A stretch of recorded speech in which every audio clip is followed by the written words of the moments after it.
Luna and the Secret Garden. Once upon a time, in a quiet village nestled between green hills and wide rivers, lived a curious little girl named Luna. She had big brown eyes, messy curly hair, and a heart full of questions. Luna loved exploring, whether it was the attic in her house or the woods behind her school.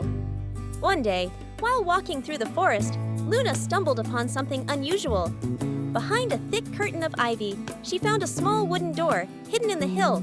It was old and covered in moss, with tiny carvings of flowers, stars, and smiling faces. "How strange," Luna whispered. She tried to open it, but it was locked. Just as she turned to leave, she heard a soft whisper. "The key is where the flowers sleep." Luna looked around. Nearby, she saw a patch of daisies with their petals closed, napping in the shade.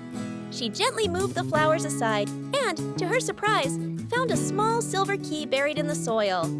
Heart-pounding, she ran back to the door, slipped the key into the lock, and turned it. Click! The door creaked open. What Luna saw took her breath away. Behind the door was a glowing garden, more beautiful than anything she had ever seen. The trees sparkled with golden leaves. Butterflies glowed like lanterns, and streams shimmered in rainbow colors. Flowers sang soft lullabies as they swayed in the breeze, and the air smelled like honey and sunshine. A talking rabbit wearing tiny glasses hopped up to her. "Welcome, Luna," he said. "We've been waiting for you." "Me?" she asked.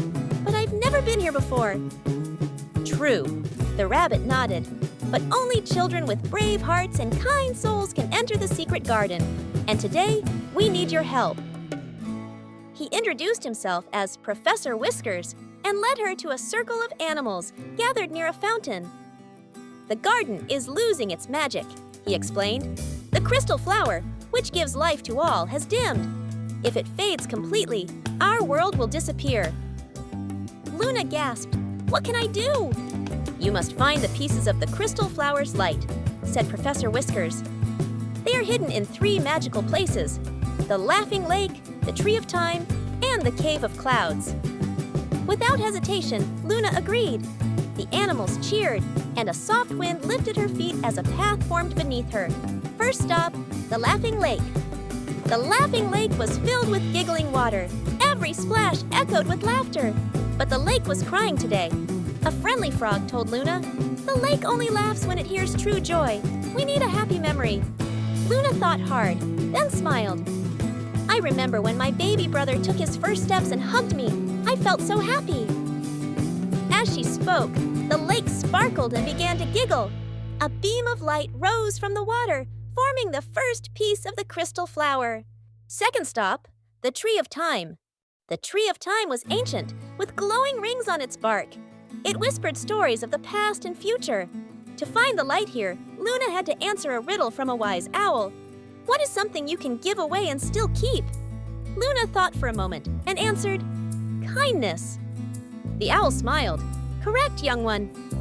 The tree glowed, and a second light appeared, joining the first in Luna's pouch.